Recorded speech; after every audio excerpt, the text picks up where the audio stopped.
Welcome, everybody. It's my pleasure to introduce a fellow Sri Lankan, Mr. Binesh Pananwala. He's the CEO of Butterwala Plantations, one of the largest plantation companies in Sri Lanka, and also Butterwala Dairy. He's the CEO. He will be speaking on sustainability in the agribusiness, which we all look forward to hearing. Over to you, Binesh. Thank you, Avanti.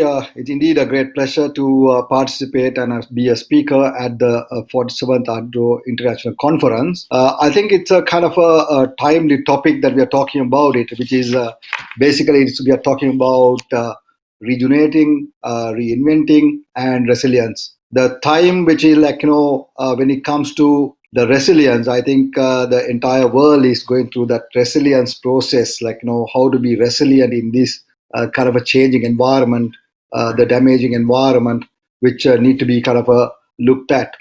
Then I think it is that the reinventing part is basically what we talk about is that how do we come out with better solutions and how do we come out with various other solutions to come up. So I take that kind of a foundation to kind of a concrete the sustainability side in agribusiness. So basically, the sustainability is not a kind of it's a buzzword in the agri sector or any sector to be more sustainable and see how you could kind of move around with the changing environment. It's also that it is very important to look at it in the sustainability, like how would you kind of settle down in the agribusiness to be more. One is to be more commercial viable, without getting into environmental distraction or reduce the mitigation in the environment side. Then also looking at the sustainability of the diminishing workforce. Right? How do we kind of keep them? How do we sustain them? So that's going to be mainly in this part of the world. That is a very important factor. So I will just move into my slides. Hope my slides are can be seen. So it's basically as I mentioned before that the most important thing is to come up with the sustainable practices in the agribusiness. So what does it mean? Basically it's what it requires is to provide the food that the entire world requires, which is almost 95% comes from the agri-based food industry. So that is an important factor, which is to feed the world. But in the other side of it, the agriculture is basically, it has about in the total land area of the world, which contributes to about 38% of the global land is used for agriculture, out of which is about 5 billion hectares of land is used for agriculture, and most of it is for cropland, and also the part of it is the meadows and the pastures which is seen. So this world of kind of which is growing by 1% every year, which is about 78 million people grow every year in the world. Out of the 7.8 billion, that need to be the food needs also goes up. So in that context, the agribusiness has to be looked at it in more sustainable practice by not extending the land area which is consumed for the agri, which is 38% of the total land bank of the world is used for this purpose, should not increase. If it increase further, what happens is that it can have an environmental damage. It also can, we have experienced climate change, which will be higher than what is there. So in that backdrop, what is important is that to ensure that we have the same land bank, but we improve the productivity, the production, and also the worker productivity, or going into automation, mechanization, technology side, to ensure that we don't go beyond the extent of the land, but we produce more volumes. In order to produce more volumes, the flip side of it is that you look at it in terms of how do we kind of make use of that, what do you have to do? One is that based on the chemical usage. It can be genetically modified. It can be any other thing which is determined to the mouths that which it feeds in should not be encouraged. So in order to do that, how do we sustain it? So what we look at it is basically to looking at it in the entire context of that 38%. To be in the sustainable business is a key factor to move forward and to look at it in a more sustainable environment. So we have been talking about basically, I think the entire world is talking about what is this sustainability and how do we kind of balance it. It's not that easy to kind of balance it in terms of the sustainability. What are the agri practices that they do? It has a huge impact or a backward integration, I would say, in terms of the purchasing price of the agri commodity. The moment that all of us look at it in purchasing at a lower price, that has a kind of a cycle or kind of a snowballing effect on the entire value chain of the agri product. So basically what happened is that like moment that you buy a product with lower price, and when the commodity price is low, the agriculturalists or the kind of a farmers who grow it also will take shortcuts to kind of clear the chain of land or look at it in terms of a low cost way of doing it, and as a result that what you call that environmental damage would be much greater. So that's where the balance has to come in. So it has to be controlled and to kind of have a look at it in the entire value chain to bring the sustainability component to ensure that it doesn't have a detrimental effect of the land which is cultivated, additional land coming in, and also doing agri practices which are not really suitable for agribusiness. So the sustainable plantation management is like, the other factor is that it has to give a transparency to the customer. So as a result, that there are lots of systems have come in, the system assurance, certifications, etc., to ensure that everyone practice that, and there is a transparency in it, which is a kind of a good thing which has happened over a period of time, which gives a kind of 100% um, content, 100% confidence to the customers who buy the products, but they buy are sustainably done. In terms of the environment side, I must say that, like, in the our context, in the Sri Lankan context, the land which is being used, I would say the sustainably done practices I have not really filtered down to the farmer level to a greater deal, because these are all small farmers, and as a result that you won't get that kind of a sustainable what we expect to be to serve the world is not happening. So maybe it has to go down, and it has to be kind of a cascaded down, filtered down to all the segments who produce agri products to ensure that we feed the world. And also the other factor is that basically the socially everyone has to be more responsible. The suppliers have to be more responsible. The growers have to be more responsible to make it a more of a sustainable agri business. Uh, how do we make it? Because the thing is that, like, most of these agri in this part of the world is that basically it goes as commodity. So as when it goes as a commodity, the price of that is also more. So it has to be met, and both ways has to go through. So in the most important factor is that, in my understanding, is that the building trust among everyone to be to believe that the sustainable agribusiness is the one which should go through in the way forward. So in the sustainable business, that there are lots of components in it. It's a buzzword, but the thing is, like, the understanding of it is not the great, as I said. So that need to be kind of looked at, and bigger corporates have to go through that entire process and then to bring it down to that filter it to the grassroots level. So I've been discussing about the certain kind of a pest attacks, then the disease control.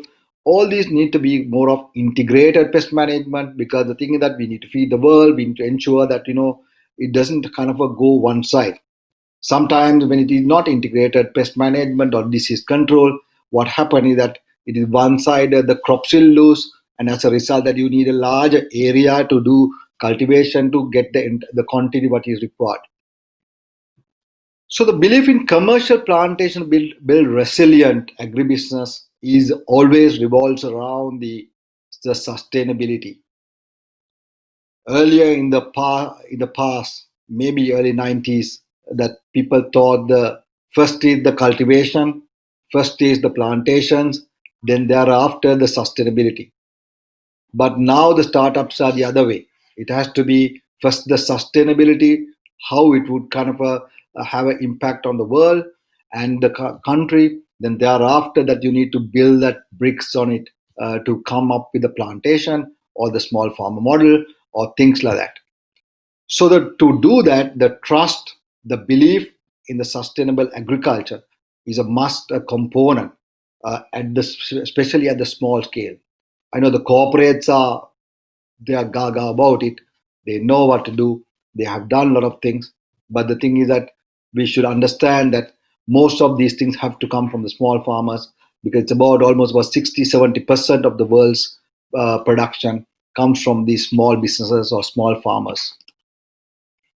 So I come to the end of my presentation, and also that I'm open for any questions to um, move forward, and I would be glad to get any questions.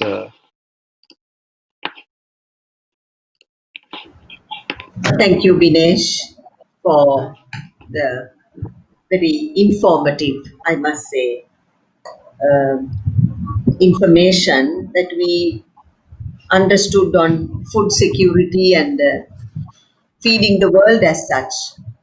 And also to know that that there is 60% of small farmers, so that's quite a task for, I think, all countries and governments to look into, so that we are able to feed the population as the population increases by so many millions a year. Thank you very much. And now we will connect to our second speaker in this sustainable practices session of the 47th ARTDO conference. And that would be Mr. Cheng Fong Tuan.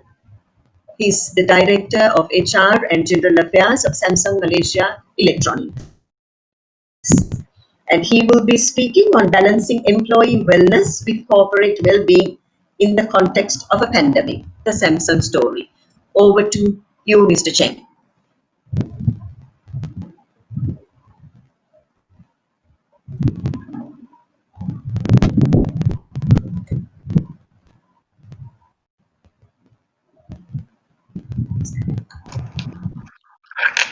Sorry. Hi, good afternoon, good evening. Sorry, I Good was a bit evening. late. Welcome. You can. I was supposed to be on I the did introduce third you. panel, but yeah. Okay. Should I start now or? Yes, yes, please. I have already introduced you, Mr. Cheng. So All over right, to all right, you all right. to. Okay, Uh, okay. thank you so Sure, much. sure, sure. Hi, thank you, Avanti. Good evening to everyone.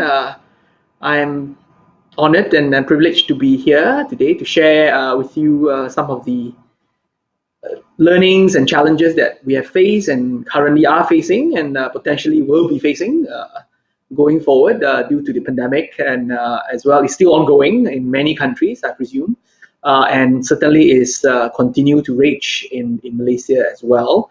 Let me share with you my deck.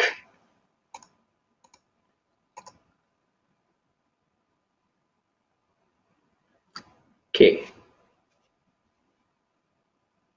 Right. I hope everyone is able to see that. So I theme or I title my presentation today as sustainability in the post-pandemic era. I think the theme for the entire conference is also about resilience, also about how do we maintain a level of balance as we manage the pandemic impacts, most of it negative, but there are also silver lining in terms of positive impact that is forced onto us by the COVID-19 pandemic as well. Yeah. I actually just updated this last night, and the last time I used this particular slide was only about a month and a half ago. At that time, total cases was only 38 million. Within a month and a half, currently it's already at 67 million. So it is not slowing down. As a matter of fact, in many countries, in many nations, it is accelerating. Death Total death is around 3%. It's across around the same. But total countries was 210 about a month and a half ago. Now it's 220 countries. US being the front runner with a total number of cases. So COVID-19 cuts across borders. It does not recognize ethnicities, politics, economies. It impacts across industry, across nation, across geographies. And this is not more felt than very specific industries. For example, industries like hospitality, like aviation. It's mostly and most deeply felt. This widespread economic impact is also impacting economies as a whole, countries' economies. GDPs are plummeting, and some with no bottom in sight. Yeah. For Samsung, we are technically an electronic company. We're a technology company, mobile phones, consumer electronics, etc., etc. There are certain businesses within our portfolio that are impacted, and there are certain businesses that are actually impacted positively. Yeah, right. So it somehow depends on how we manage our portfolios well and balance, so that we are able to weather through these very difficult and challenging times. Now, closer to home, I know not all Malaysians in the audience, so let me give you a very quick snapshot of what's happening in some of Malaysian businesses, and some of these are big names. Yeah, we are projecting about 1 million unemployment, although there are numbers that are currently at about 700,000, 600,000.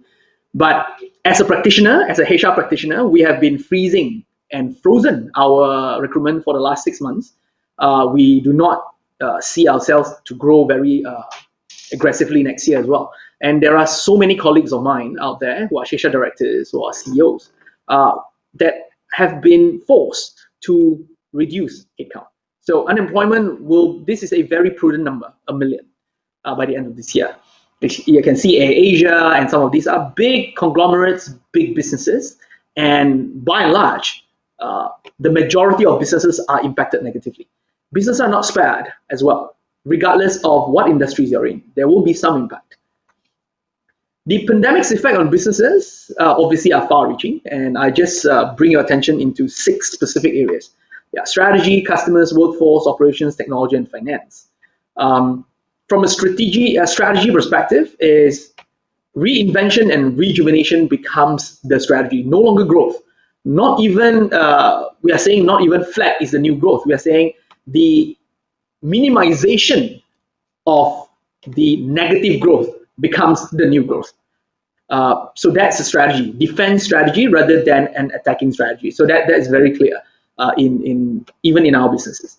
Customers have totally a new supply chain. Yeah, online, for example, becomes the key channel, and the rest of the retail channels pale in comparison. Finance, for example, the resources is to seize new opportunities, to defend against what we require to ensure that liquidity is still strong, and risk are managed. Yeah, finance is not just about cost alone; it's about survival. And operations is about global resilience.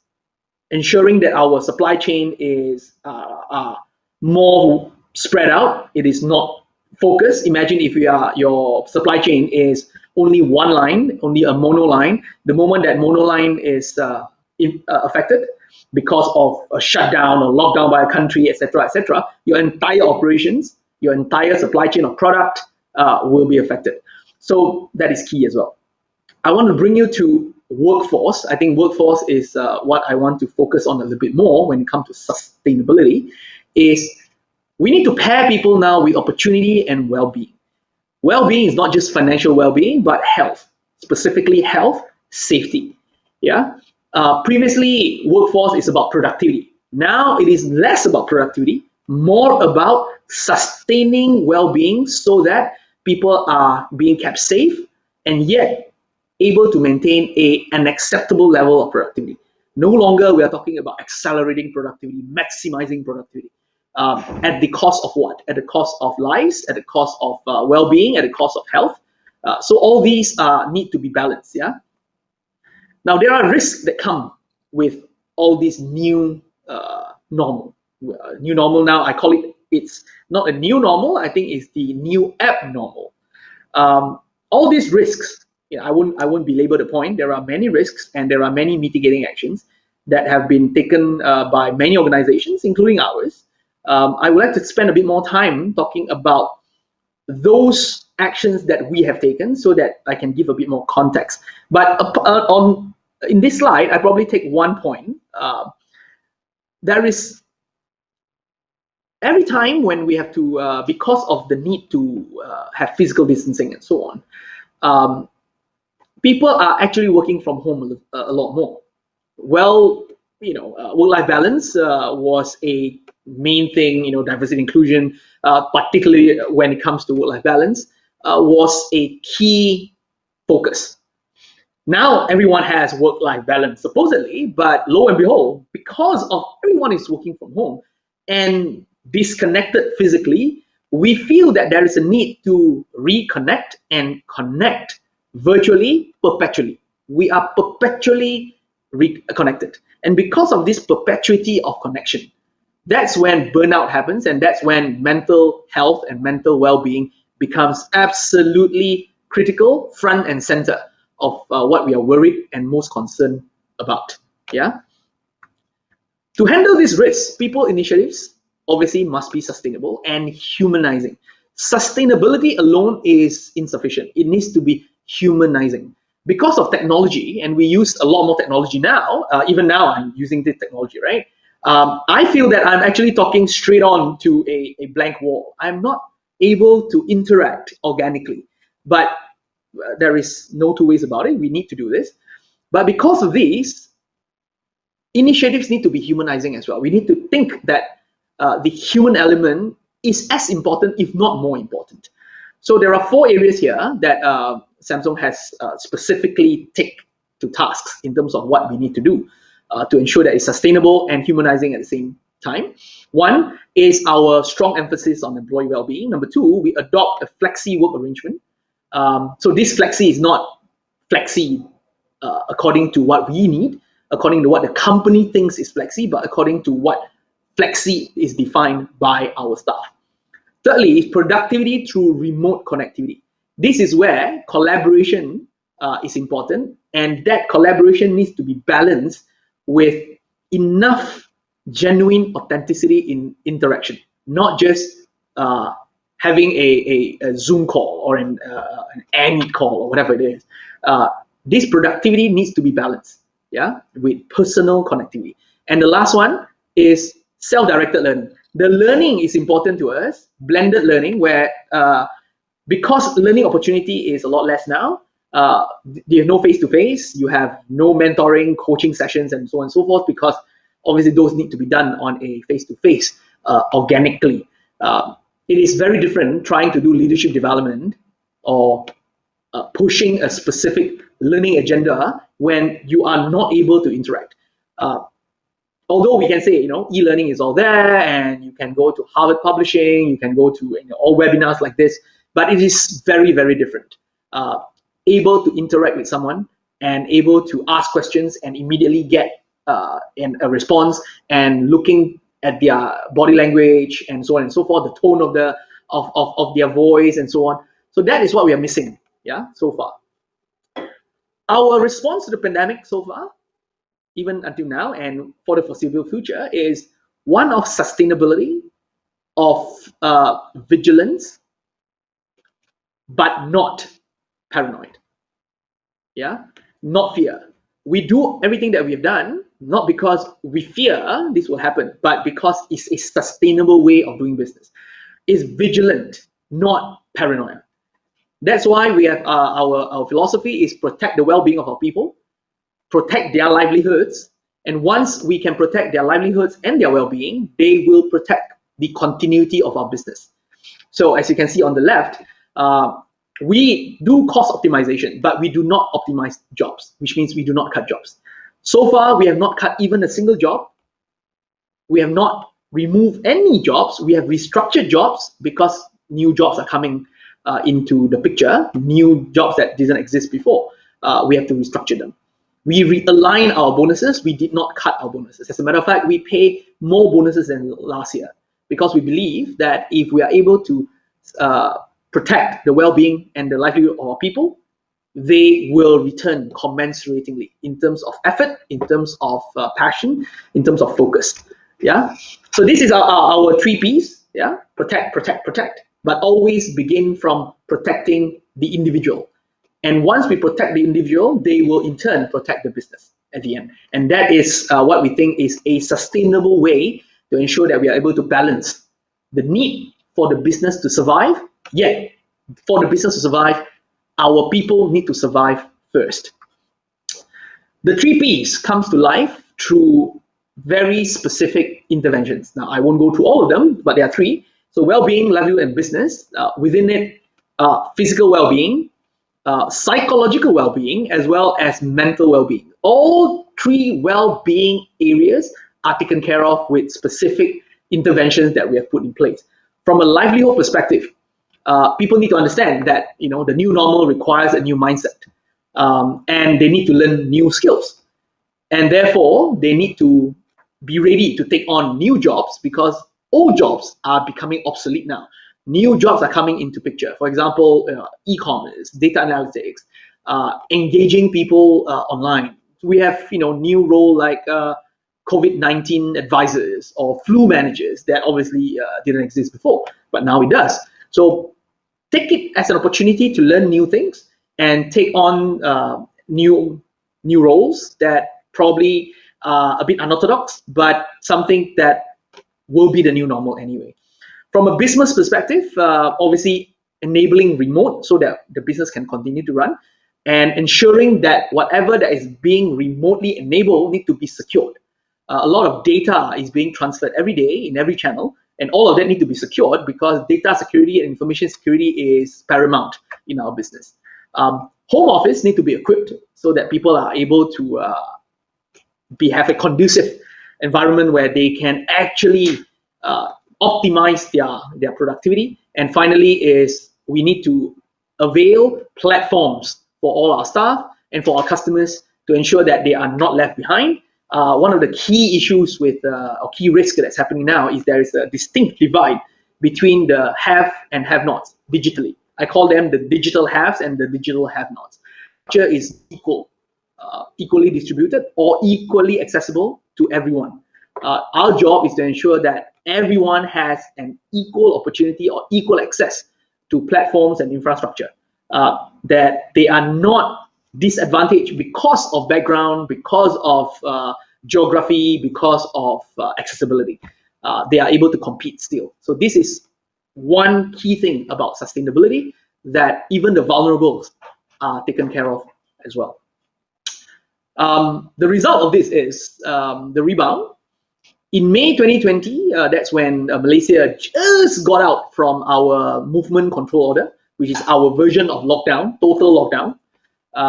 When our revenue was contracting by 60%, our profit was down by 40%, our cost was flat simply because a lot of the cost has been already committed. In September 2020, because of the specific business well-being and livelihood interventions that we put in place, revenue increased by 20%, profit improved by 50%, and cost we managed to contain and reduce by 63% without any resort to pay cuts, job cuts, bonus cuts. None of those cuts happened, yet we are able to maintain a lean business operations. In terms of staff sustenance is continue to be maintained, and business numbers actually goes up. My summary is this: a lot of organizations will say that they are, best company to work for. They are a great company. From my perspective, the greatness of any company, of any organization, is reflected by how it treats the people in times of difficulty. This is when greatness can be tested. Whether the company is great in terms of its business model, the company is great in its attitude towards managing the livelihood and well-being of its people, and the greatness of the company in terms of ensuring that both the stakeholders, the shareholders, is being balanced by the interests of the people that actually deliver value to those shareholders or stakeholders. So with that, I thank you very much. I hope I've able to share a little bit of our perspective and about how Samsung stands in terms of how we handle pandemic and how we view sustainability as the critical and paramount priority, particularly in these times of uncertainty. Thanks.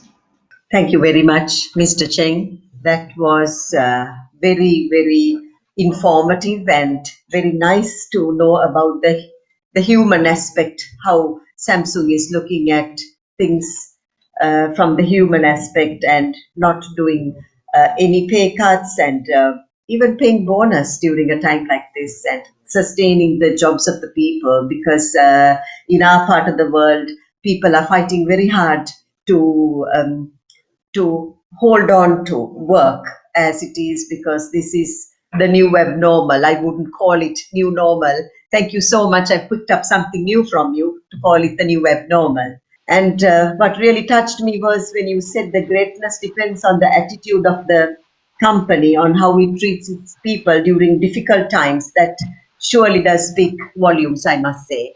That was very, very informative, and I think I hope people who are joining in has learnt a lot from this. And if there are any questions to Mr. Cheng and to Dinesh, please continue to upload them so that they can start answering the questions. Lawrence, how are we doing with... Okay. So for our next speaker, Dr. Pramod, since we're having some technical issue, we'll try to load the recorded version of his talk. And if it will be like choppy, I'll just give you the link so that you can access it later on. But I'll try to load it now so you can view it also. Maybe you can introduce first, Avanti, who Dr. Pramod is. Professor Pramod Shrestha is from the University of Tribhuvan in Kathmandu, Nepal.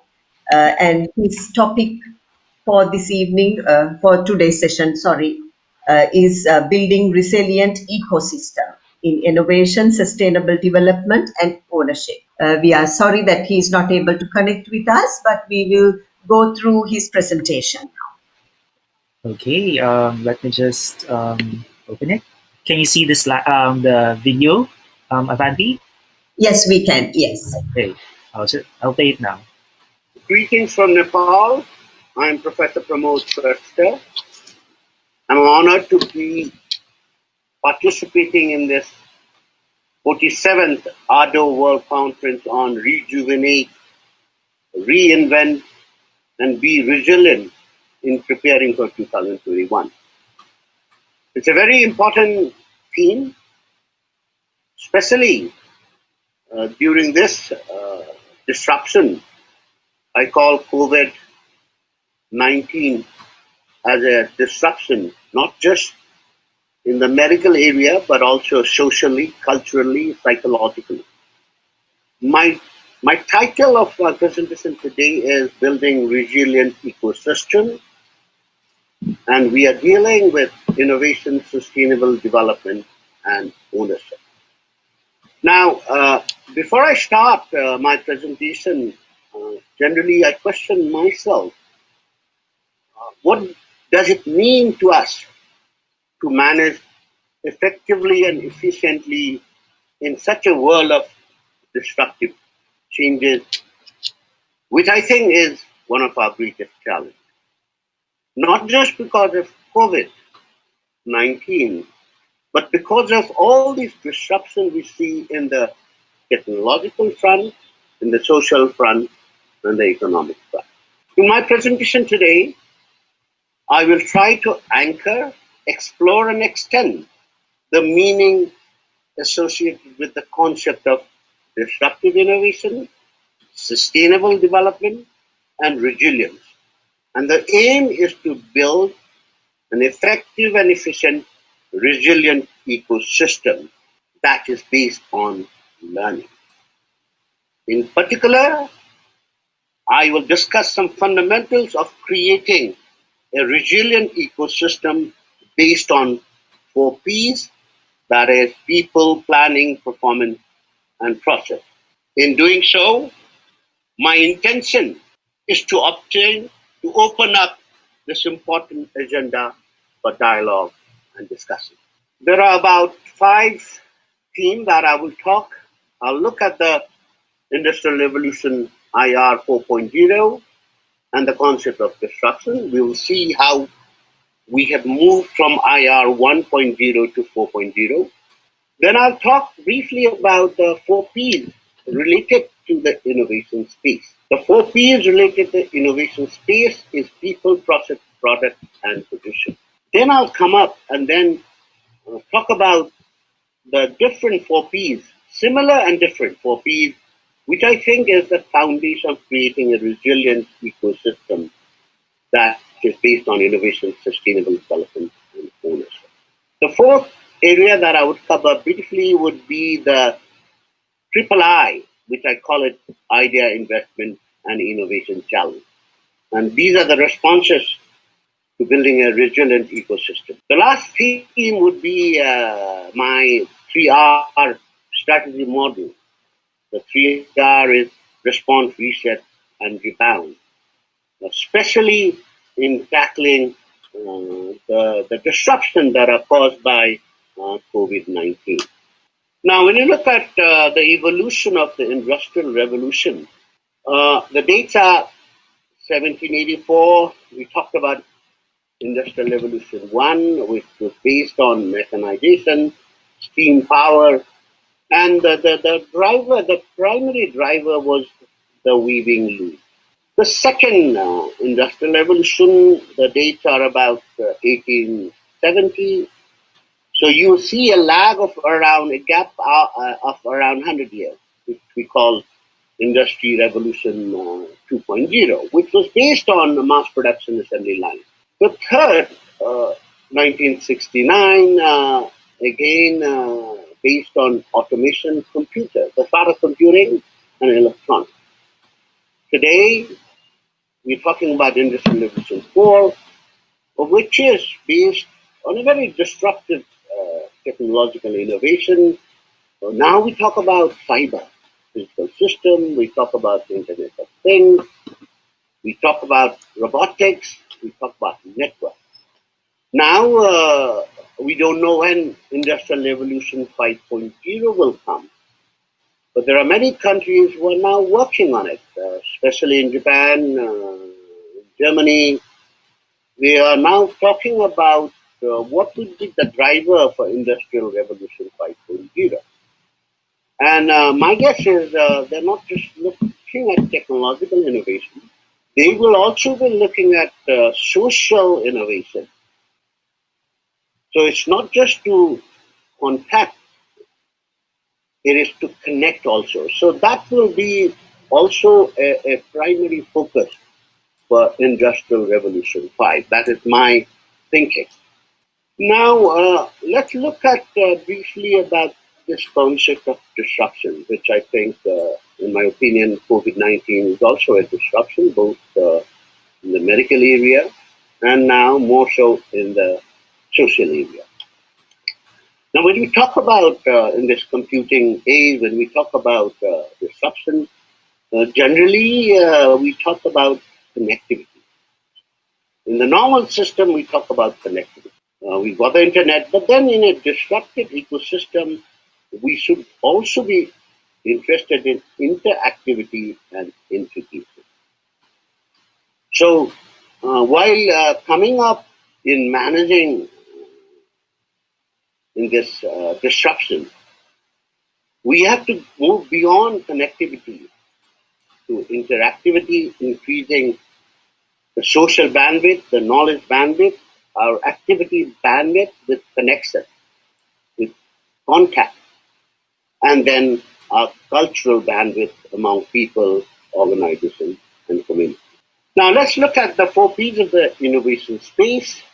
The, the first P is the paradigm, the mental model. The second P would be product, and that would include services. The third would be how you position yourself, and the fourth will be process.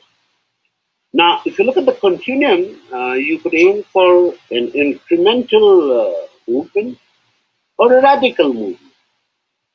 Generally, there are certain areas where there is a paradigm shift.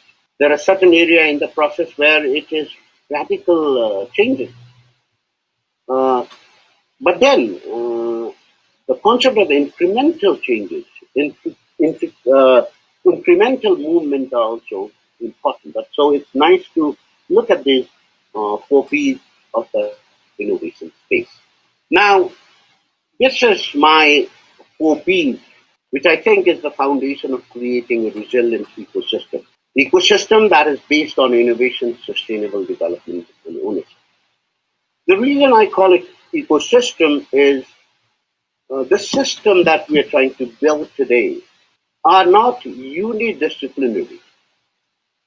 It is multi and it is transdisciplinary.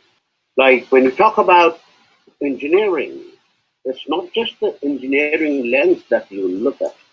You've got the social lens, whether that technology will be accepted by the community. So the ecosystem is transdisciplinary. So in our thinking as engineers or as doctors, we try to become unidisciplinary and we try to come and create our own space. But in a resilient ecosystem, which should be based on sustainable development, innovation, and ownership, these 4 P's are important. The first one, the people. They are the driver. They are the most important, relevant. The second process, planning and performance. Now, when you look at it, I have tried to come up with some practical strategies related to these 4 P's. People, definitely you have to identify the champions. And it's not just one champion. You have to come up with champions at different levels, both at the strategic level and at the tactical level. And they have to agree, we have to share the rules of engagement. That's important. Whether the rules of engagement are based on transparency, based on humility, based on fairness. There are ethical issues to be sorted out. The process definitely is important. Now, when we talk about process, I'm talking about deploying leadership team throughout the institution. We have to document key institutional process. We have to empower interdisciplinary, multidisciplinary process improvement teams so that we are in this path of continuous improvement. And in the process, the challenge is to engage all the stakeholders in our work. Then you have performance. That's the key. How can you come up with a sustainable, resilient process and system? What are the key performance indicators. What can we measure it? Short term, medium term, and long term. And then planning is important. You come up with, you align your institution around your strategic values that are defined by the people. You adopt a constitutional institutional framework. Again, you do that after deploying a strategic planning process. And then definitely you have to take a long-term view, a sustainable long-term. My three I's are related to ideas, innovation, and investment.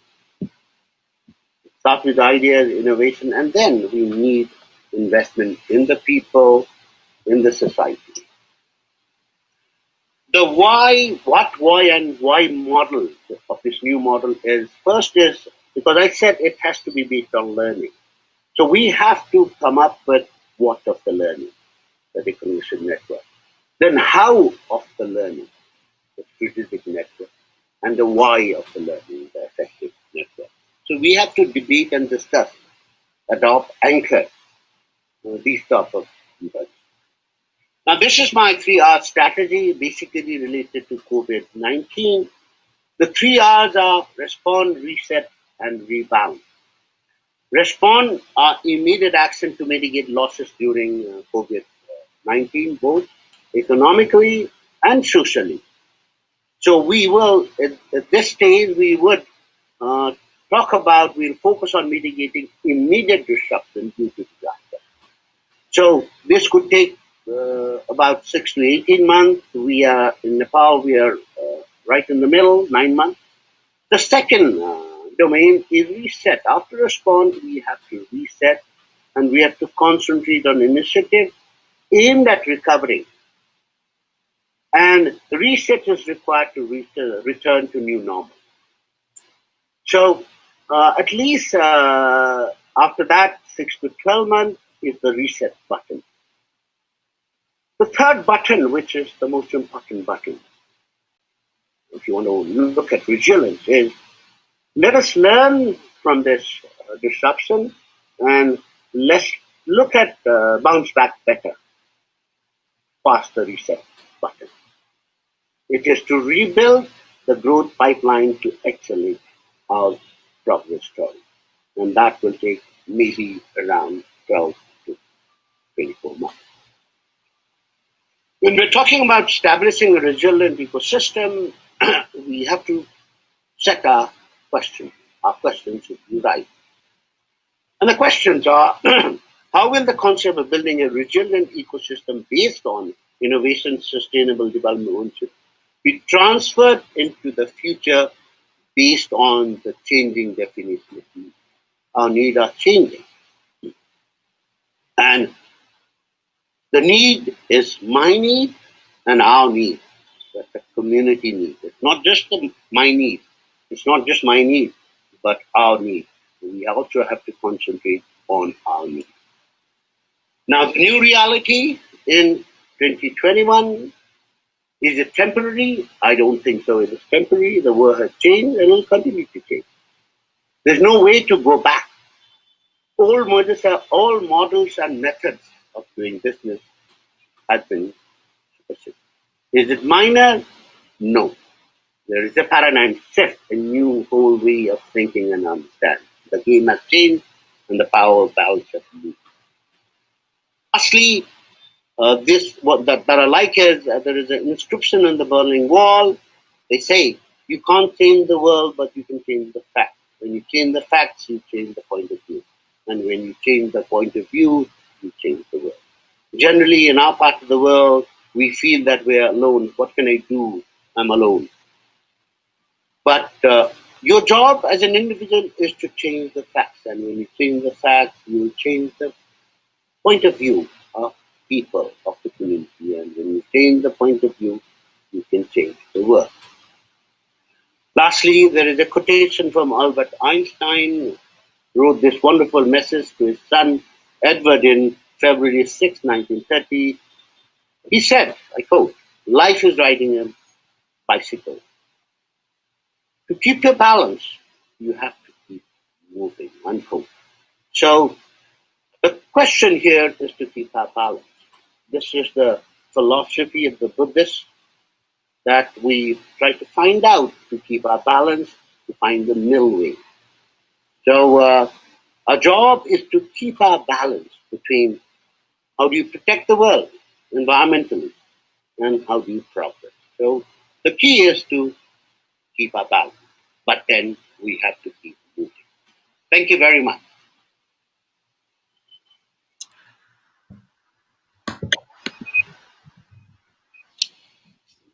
Thank you, Lawrence, for Yep. sharing the presentation. I think that was a very wise move by the organizers, and having the backup, because Nepal seems to have regular issues with internet and Wi-Fi. Thank you so much for that, and that was very interesting. And yeah, and just Okay, one questions. and one thing also, Avanti, if our participants would have questions to Dr. Pramod, you can Yes. directly message him here. He's in the attendees. So yeah, we Right. can proceed to Q&A. So do update your questions, and he will most probably reply you. Yes. So can we start going to the questions now? Okay. Binesh, I think you had a couple of questions. Yeah, Avanti. Please go ahead and take them up. Okay. Do we have? So if you have questions, please type it in the chat box, in the Q&A, or in the feed. Yep. Um, maybe it's Not still. really, I think. Yeah. Yeah, they're still thinking, I guess, some questions. No, actually, there aren't any questions for me. I don't Okay. see any questions. Yeah. Okay. We have here from yeah. Let me check. Okay, this is to address to Binesh. So, do we put equal value on Thrive, ROI metrics, productivity, growth versus Thrive, return on engagement metrics of sustainability, ethical business behaviors, humane practices, leaders with a strong moral compass, or gender equity practices? Yeah, I think the when it comes to gender equity, I think it's been kind of the larger corporates uh, are really kind of especially in the plantation sector or the agri side, is concentrating on it, and also that kind of coming out with new models.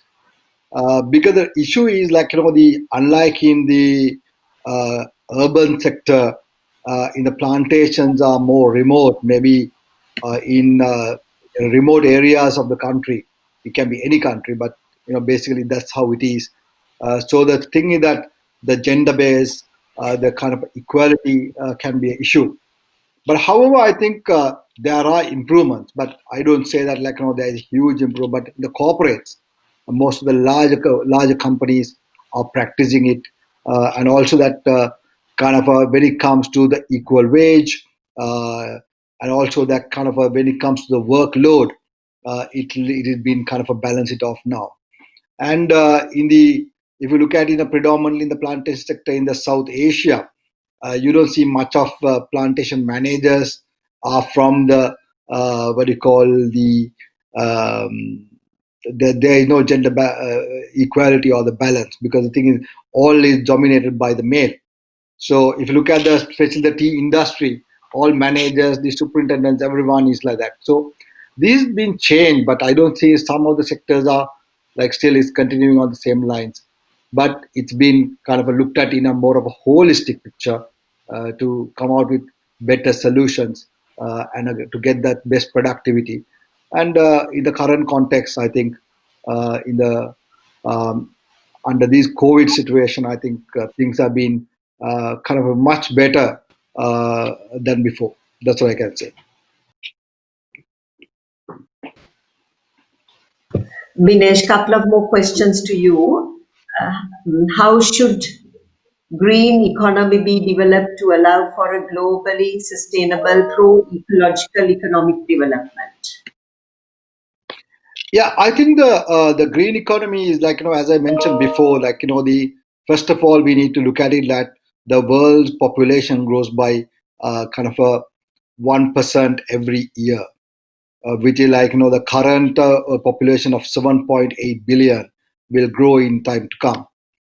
So that's why I said, like, the green economy is basically the based on the uh, kind of the requirement, and also to look at it in terms of how do we get a better productivity from a given land area or a unit area, rather than going for the new areas for development. So that's going to be a crucial factor in terms of feeding the mouths of these 7.8 billion people of this in this world. After all that, like, when you really look at it in terms of the consumption, you see that there's huge wastage in most of the countries, and other side, there are issues with the other countries where they don't have food at this moment. So things like that has to be kind of it has to be looked at in a larger perspective, in bringing that green economy, bringing that the agri sector into that sustainable context. So there was a question I posted. With the pandemic, was there reduction in production of agriculture produce? If so, will there be a future food shortage? Uh, Actually, I must say that the pandemic situation, in the kind of a more of a urbanized and the technology side, we saw the sales drop. But anyway, when it comes to food, it's a commodity. Every one of us need food. So if you look at in the kind of the context of growing, there's a huge kind of a highlighted segment in the agri sector in the world. People look at it, the food kind of a production, increase the production, using the land what you have it to put it to a better use. Like, the lots of I know lots of governments are pushing on doing, how do we make use of the home gardening, how do we have our own kind of a home garden to cater to our needs. So that's the kind of positive side which you see in the current context, because agri in Sri Lanka, actually it has been given a huge leg up. It has been the kind of a agri as well as the dairy sector is being given a huge leg up at the moment, owing to the pandemic situation. Because the thing is, that's the only area which have been running throughout the last since March or November last year without any disruption.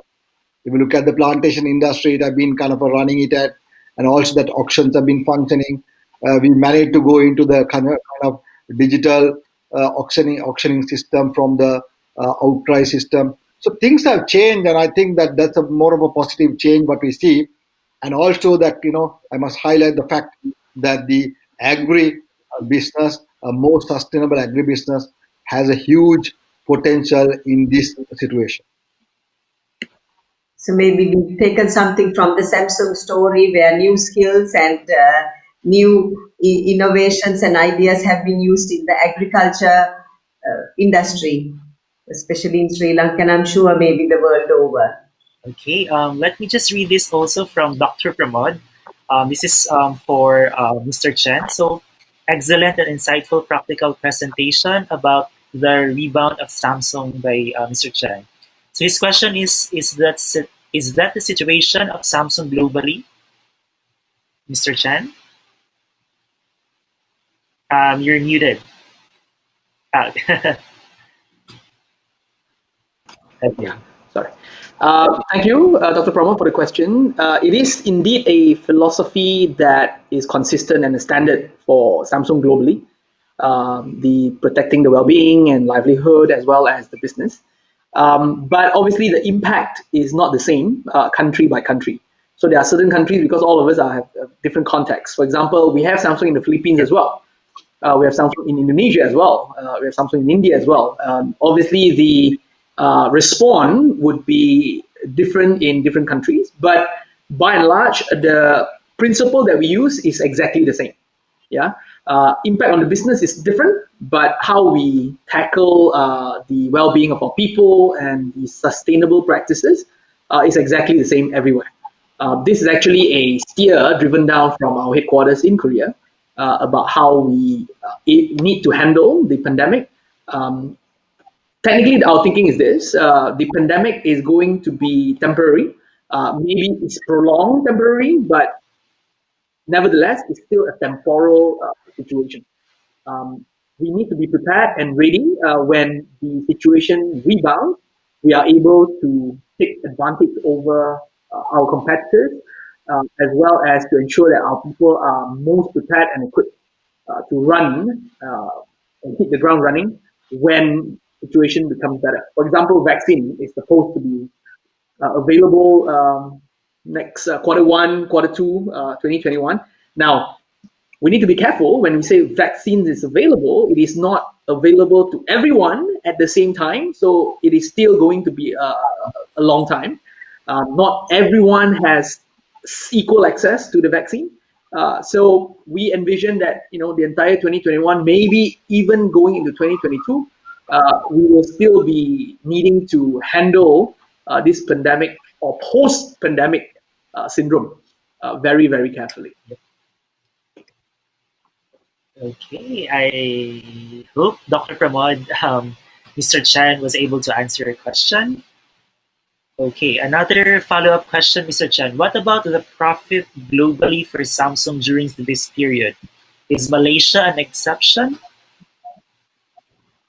Well, as I mentioned, there are two things, right?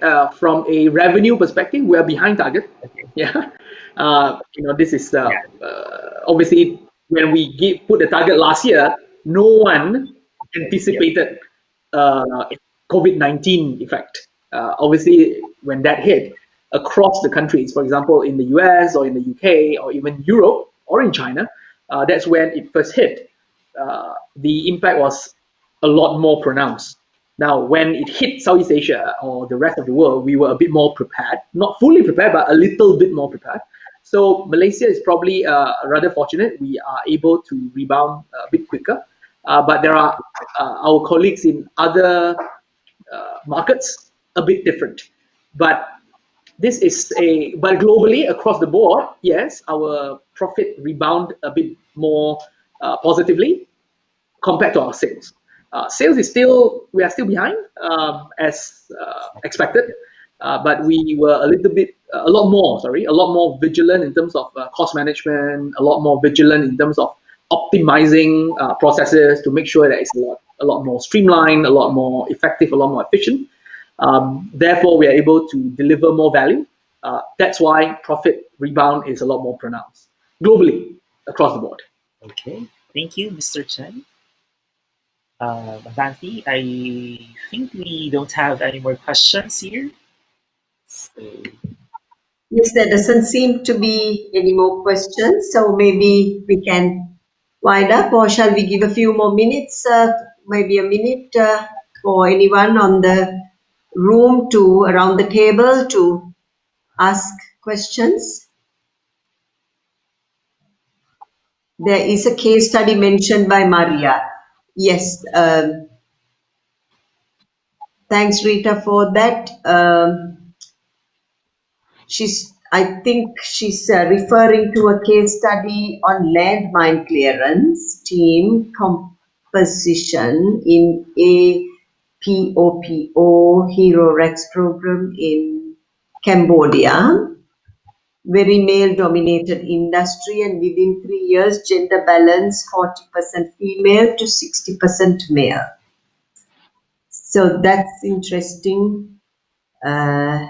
Where gender equality is in an industry such as that, very dangerous industry, what do you say, very brave industry. Well, that's great to know that there is a 40% representation of females in such an industry. Any thoughts? Anyone wants to share anything on that? I'm not an expert in land mining, obviously, and I probably won't have a lot of input to contribute. But if let's say we take the natural stereotype of gender from a female versus male, female are generally more conscientious. They are more detailed. Therefore, I believe land mining is a very brave industry. And to be honest, between female and male, I think females are certainly more brave when it comes to pain. Um, um, just giving birth itself, male has no idea how that felt. So I presume female are more attuned to pain. I'm not saying that they should suffer pain, but secondly, they are a lot more detailed. I think it is when jobs require conscientiousness, attention to detail, females are generally better. So to me, I don't think any industry should have any gender stereotype at all. Firefighting, for example, has been generally very male dominated, right? Aviation generally are very male dominated. Warfare, for example, are generally very male dominated. But now, more and more, this stereotype is being challenged and challenged very successfully because female are proving to be a lot more effective because they can see things that male normally would just disregard as well, because of ego or whatever male has, blinkers that we have. And yeah, I think, although there are some still stereotypes that are probably more valid because of strength. Male generally have better physical strength. Those particular roles that require physical strength or manifestation of physicality, probably male would be dominating. But I think now we are in such a world that all these stereotypes should be and must be challenged, and merit is most important. Whatever that works should be the one pushing the agenda. Thank you for that boost to the female gender, and also to add to that, yes, I think females can be much, maybe because of the way we are created and the being mothers and learning to bear a lot. That I think helps to endure in many tasks, challenges, and also maybe the way we are created. They say the women, the brain is wired differently, where we can multitask more than men. This is not in any way being rude to the male gender in any way, but it's, I think, the way the brain has been created, that we are able to handle many tasks at one time rather than the other way. So maybe this is why women are coming up in all fields, like you said, Mr. Cheng, in many fields, going into dangerous areas as well, or maybe not dangerous but very brave areas. The women, the younger generation, seem to be taking on challenges, so which is good. And I think, do we put equal value on drive, ROI metrics, growth versus thrive? Return on engagement metrics to sustainability, ethical business behaviors, human practices, leaders with a strong moral compass, gender equity practice. I've already asked that earlier, Apati. Binesh, Sorry? I've already asked that to Binesh earlier, so it's good. Oh, right. Okay. Sorry. Then Okay, I think yeah, we're good. We don't have any questions anymore, so thank you so much, Dinesh and Mr. Cheng. We learned, and also to Professor Pramod Chestra, though we did not see him live. on, but we did hear the sessions and also his recording. Thank you so much. It was a very constructive time. We did learn a lot, and thank you for your time spent with us, which we truly value. Okay. Thank you, everyone. Thank you, Binesh and Mr. Chen. Thank you. Thank you. That's all. You can now go to the other sessions for our participants. Thank you.